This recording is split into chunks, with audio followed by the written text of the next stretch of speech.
Everybody, and welcome to the first of our little mini-series in the book of Habakkuk, who was, of course, one of the minor prophets in the Old Testament.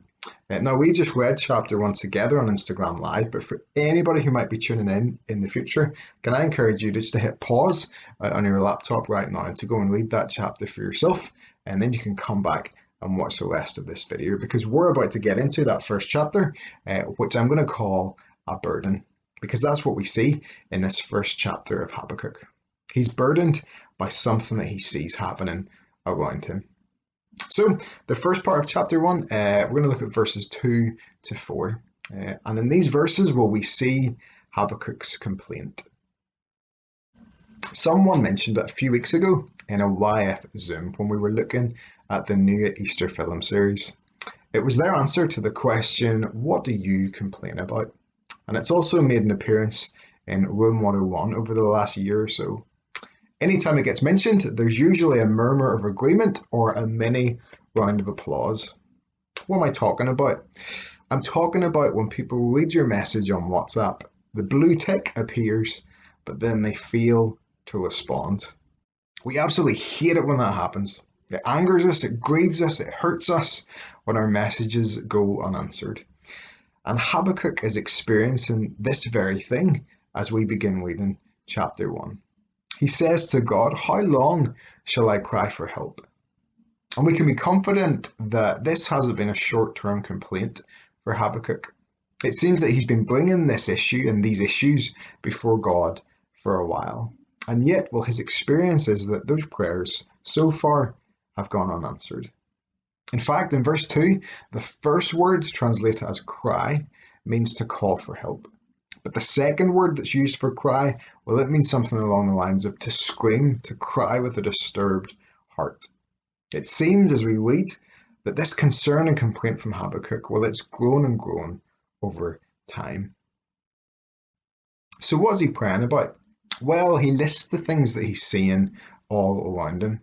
There was sin, wickedness, destruction and violence, no justice in the courts. The wicked were outnumbering the righteous, and the law of God was being ignored. Warren Wiersbe says the nation's problems were caused by leaders who wouldn't obey the law. And think about that for a moment, because the sad reality is that this could so easily be a description of our own world today, couldn't it? If all you did was look at the news from this past week, well, you'll have all the evidence that you need. There's political unrest and accusations of corruption in places like Myanmar. There are cases of racism in Minnesota and also in sport. There's more talk of climate change and the negative impact that we as people are having on the environment.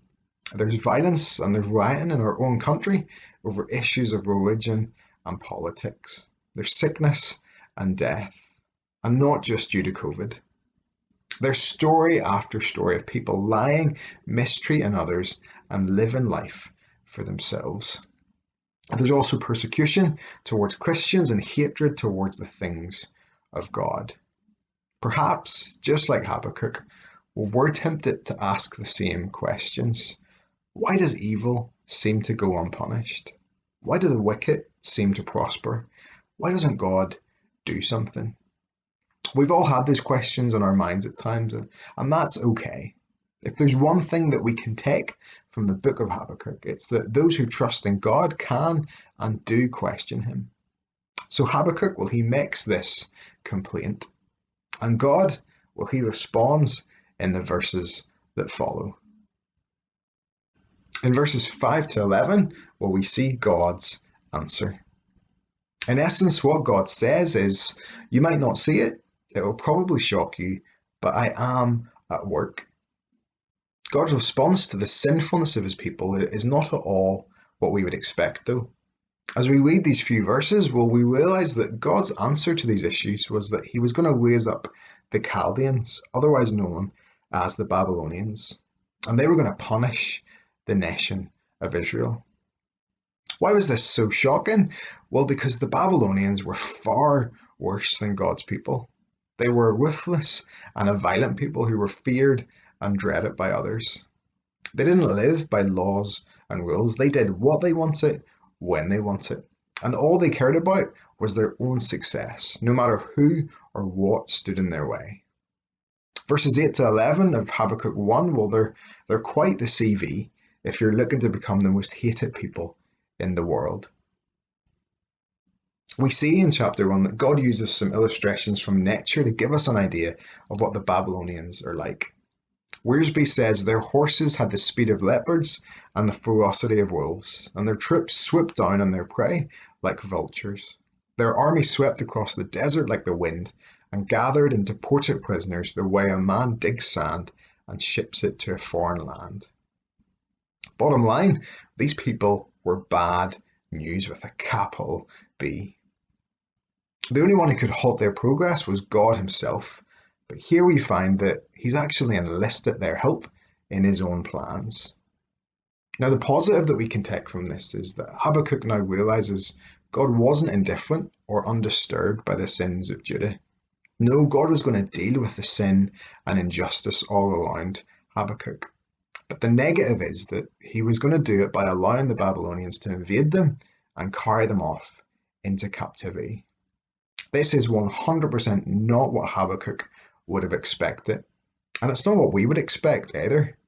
We might think to ourselves, well, how can we call God good if he's going to use an even more sinful people to deal with Judah? But before we question God's character, well, we need to pay attention to what's come before in the history of God's people. You see, time and time again, throughout the Old Testament, we see that God warned his people of the consequences of sin, and he gave them countless opportunities to repent and to turn back to him. God, well, he showed great patience and mercy to the people, more than would be humanly possible for us. But, well, they just wouldn't listen. So, eventually they tried God and his patience for too long, and now, well, it was time for God to act. Here we have an important lesson for us to learn from this first chapter. God, well, he doesn't always give us the answers we want or expect. We usually have it in our minds how we want God to answer our prayers already, even before we speak them. Habakkuk, well, he was probably hoping that God would revive the souls of the people, but instead, well, they were going to be conquered. You see, God won't always respond in the ways that we would, and that's going to be hard for us. But when he does it differently, how will we respond? When we don't understand why God is acting in a certain way, it's vital that we remember that God is a God of love and wisdom and justice, and that his ways, well, they're so much greater than ours. We must continue to trust in God's character and in his goodness, even when we have our doubts. So what is Habakkuk's response to this surprising answer? Well, we see it in verse 12 to chapter 2, verse 1, which we're going to call Habakkuk's response.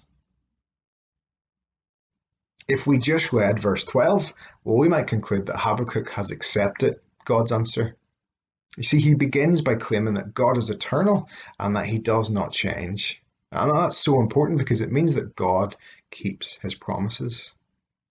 Habakkuk knows that God will not completely destroy Judah because of his promises to them throughout history. And that's why he says with confidence, we will not die. So, well, Habakkuk believes God and he trusts God. But as we read on, well, it's obvious that he still doesn't fully understand God's plan. Habakkuk knows that God hates evil. And so he's amazed that God would use a nation even more wicked than Judah to punish them. After all, even though Judah has their problems, surely they're still a lot better than the Babylonians. How could a holy God use a wicked nation to punish his own special people? And questions like this are okay. Perhaps too often as Christians we think that we can't question and we can't doubt things. But there's a big difference between doubt and unbelief. Unbelief, well, it's to totally reject God and to refuse to believe what he says. Whereas doubt, well, doubt is born out of a troubled mind and a broken heart. Doubt involves wrestling with God and desiring to understand more of who he is and what he's doing, but it never involves abandoning him. Warren Wiersbe writes this. He says, to avoid tough questions or to settle for half-truths and superficial answers is to remain immature. But to face questions honestly and talk them through with the Lord is to grow in grace and in the knowledge of Christ. As we come to the end of this first chapter of Habakkuk, well, we see that he's open and he's honest before God about what's troubling him and the questions that he has. But the important thing for us to notice is that he chooses to wait on God. He says, I will take my stand at my watchpost. And the watchpost, well, it's where the lookout would stand and wait to see when the enemy was coming near. So in the same sense, well, Habakkuk decides to wait for God to speak. He chooses to believe that God will respond, and so he will watch and he will wait. As we read this, well, so often we admire Habakkuk for being an honest man and for wanting God to spare the people that he loved. We almost want to imitate him in his openness and his sincerity and his willingness to wait for God's answer. But we also need to remember what Paul wrote to the believers in Rome. Romans 11, verses 33 to 36 tell us this. Oh, the depth of the riches and wisdom and knowledge of God. How unsearchable are his judgments and how inscrutable his ways. For who has known the mind of the Lord, or who has been his counselor, or who has given a gift to him that he might be repaid? For from him and through him and to him are all things. To him be glory forever. We won't always understand what God is doing, and at times he might even seem silent to us. But the truth is that God has spoken loud and clear about his response to sin and injustice in the world, and he did it at Calvary. There are countless questions people could ask as they think about the cross. Why would God become a servant? How could a father send his son to die? How could God allow the innocent to be condemned? How can Jesus save us when he couldn't even save himself? Why did this all need to happen? Well, the answer is found in John 3, verse 16. For God so loved the world that he gave his one and only Son, that whoever believes in him should not perish, but have eternal life. What may confuse many and raise endless questions and doubts was actually God's way of rescuing his people once and for all. His way of rescuing us. You see, God is in control and he is at work, even if we don't understand or can't see it. And this is what Habakkuk is learning in chapter 1.